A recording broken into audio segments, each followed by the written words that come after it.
Question from the coven. Jessica has a question. I find myself wishing to communicate with the land spirits of where I live. How do I go about starting that relationship? Oh, I love this question, Jessica. What a great question. Talking about spirits of the land. Spirits of the land, I am discovering, oh my gosh, so much as I'm writing this book about plants, about spirits that exist in lots of different cultures. And there's always spirits of the land. We might call them in core shamanism, we might call them the hidden folk. People in Ukraine, you might have like the Polovic, which is the field spirit, or the Lisovik, who's the forest spirit. You could have all kinds of, just every area has its own spirit. So when you are working with a area, you have to kind of think of these as different areas. So the first thing to do was to designate the area. Are you going to work with the spirit of the pond? Are you going to work with the spirit of the meadow? Are you going to work with the spirit of the forest or the beach or the rock, the cave? I mean, any kind of sort of designated land formation or water or whatever has its own spirit, and each of these spirits are unique. It's a couple ways that you can go about doing it. Number one, I think all of these spirits are variations on the same sort of theme, we could say. So for example, when we think about things like I'm going to just bring up like not a land spirit, but we'll give you the concept. In Ukrainian folklore, we have something called the domovuk. We have a candle that's a domovuk candle. It's the house spirit, right? The house spirit candle is a domovuk. The domovuk is very akin to what in Scandinavia might be called the Nisse or the Tomte. These are like land, like house protective spirits, farm protective spirits. They're always little, right? But this idea of little beings exists in so many cultures. What do we have in Ireland? We have leprechauns. What do we have in Hawaii? We have the menehune. So in various places throughout the world, in many different cultures that don't have anything to do with one another, really. It's not as if somebody thought of the idea and then everybody did their own riff on that idea. You can't tell me that the people in Hawaii were having communication with the people in Ireland, right? They weren't having communication with one another. So how did this concept of these little ancestor spirits, little spirits that come around that are little people, why are they all there? It's because they're real. They're real. They're people that are adept today, even today, at seeing them. But we also know that people in times past were more open, right?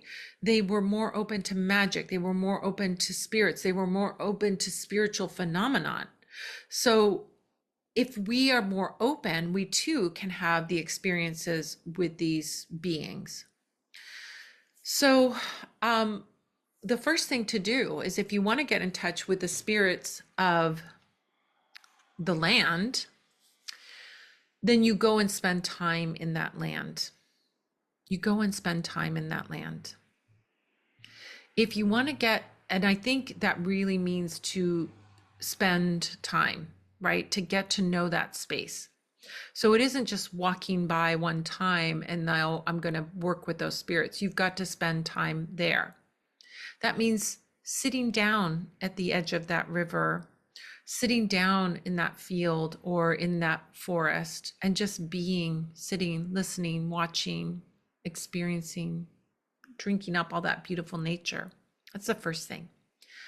Second thing, would think about your relationships to spirits kind of being like your relationship to people.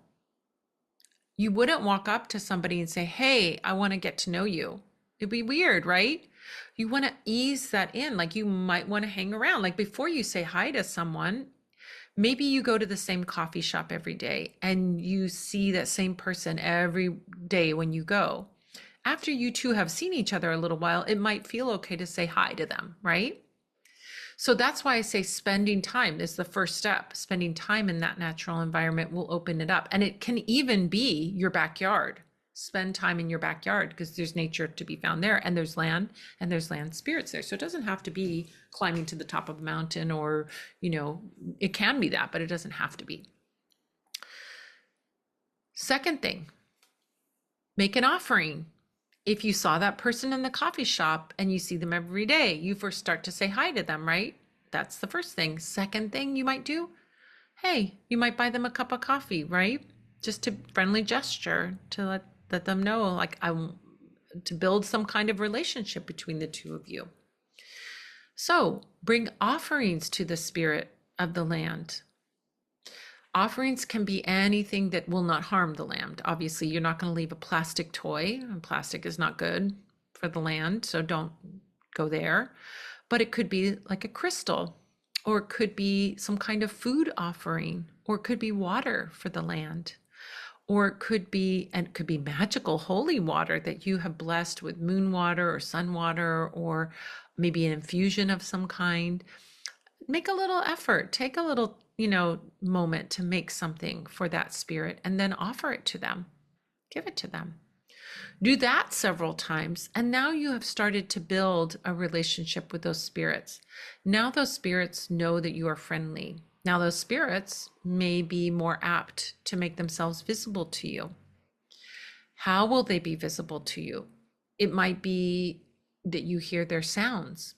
You may not see them, but you might hear their sounds that they make. Or you might see them. They might seem totally dimensional and solid, and they might seem like a spirit, right? Like see-through or ephemeral in some way.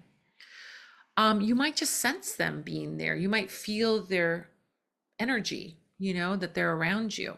You might feel that sensation that something's looking at you, for example, and they're around, right? And then thank them for that encounter, right? Thank them for that encounter. Remember, you are in their house, so act like a guest. Don't act like you own the place. Even if it's your garden, they really own the garden. Even if you pay the taxes on the garden, they're the ones that own the garden. So always come in like you're a guest. Always come in with joy, with openness, with kindness, with reverence, and with that patience that it takes. Remember, for a spirit to show itself even in any way to you, they have to trust you. And for them to trust you, you have to keep showing up and you have to be giving them gifts. So I think that's the very first step. So then when you want to communicate with them, okay, the question was, I want to communicate with them. So after you've made the gifts, after you've spent time, after they've learned to trust you, after you start getting that sense or seeing or hearing or feeling that they're nearby, then you can start asking questions. How can you ask questions? Well, you could do a vision journey, maybe in the garden or in the natural area where you're imagining seeing them and talking to them. You could ask them questions that way. You could ask questions with a pendulum. Ask them yes, no questions and ask for these particular spirits to come through, right? I want the spirits of the land of my garden to come through. I want the spirits of the land of this forest to come through with the answers. You might do a divination with a divination deck, although I think like a divination deck sometimes is oriented more toward people than it is towards spirits. So it may or may, your mileage may vary on that one. But these are all things that you can do to communicate with them, but you have to set up the relationship first. I don't know where you are, Jessica, on that continuum, and maybe you already have seen them or connected to them, or maybe you're just having this wish right now. So start by building relationship with them, leave them offerings, give them beautiful things. Like I say, crystals are great. You can give them crystals. You can give them like eggs, saucer of milk, maybe pieces of bread or a whole loaf of bread, depending on where you are. You know, things that can be consumed by the earth or consumed safely by the animals that live there. But you're making an offering to those spirits, and that's a great way to get started.